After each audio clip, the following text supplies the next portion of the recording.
Have you ever held someone so tightly because somewhere inside you, you know nothing will ever be the same again?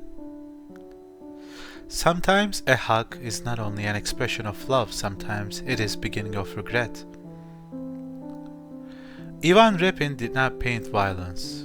He painted a father here, holding his son, and perhaps that is why this painting still moves us more than a century later, because before we notice the blood, we notice the embrace, and somehow that makes everything even more unbearable. At first glance, this painting tells the story of one of the most debated moments in Russian history. According to a long-standing historical tradition, Ivan IV, known as Ivan the Terrible, fatally wounded his own son during a violent argument. Whether every historical detail happened exactly this way has been debated for generations, but Ilya Repin was never trying to settle history. He wanted to paint something history could never fully explain. What does regret look like?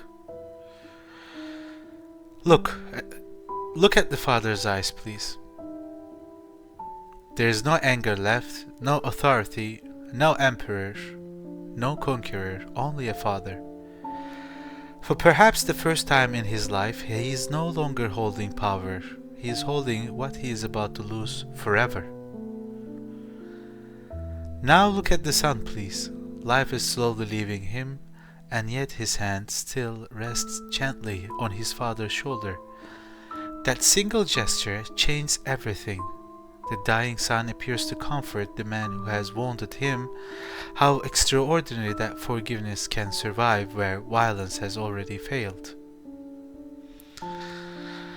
Now, let your eyes travel across the room, the magnificent Persian carpets, the rich fabrics, the palace, the symbols of power. Everything remains exactly where it was.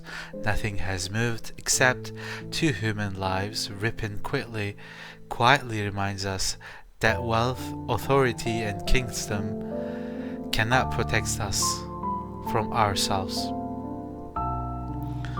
Notice the stuff lying on the floor, its purpose, it's over. Violence always believes it has the final word. But violence lasts only a moment. Its consequences can last a lifetime. Many people describe this painting as historical. I don't believe it is profoundly human.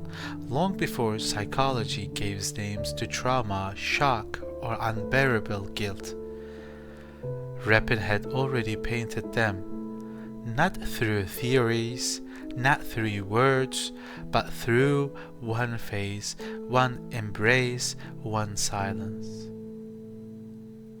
Why will the museum treasure a painting like this? Because it preserves more than Russian history. It preserves one of the deepest emotional truths we all share. A collector may admire Repin's extraordinary realism. An art historian may recognize one of the greatest achievements of Russian painting. A leader may discover something entirely different. That one moment of anger can destroy what a lifetime of love has built. Please imagine this painting hanging in a school. Students will not simply learn about 19th century of art. They will learn something far more important. That strength without self-control is not strength at all. Perhaps that is why this painting remains timeless, not because it tells about the Russian Tsar, but because every one of us has wished we could take back a single moment. The son is dying. The father will continue living. Sometimes death is not the greatest punishment. Sometimes memory is.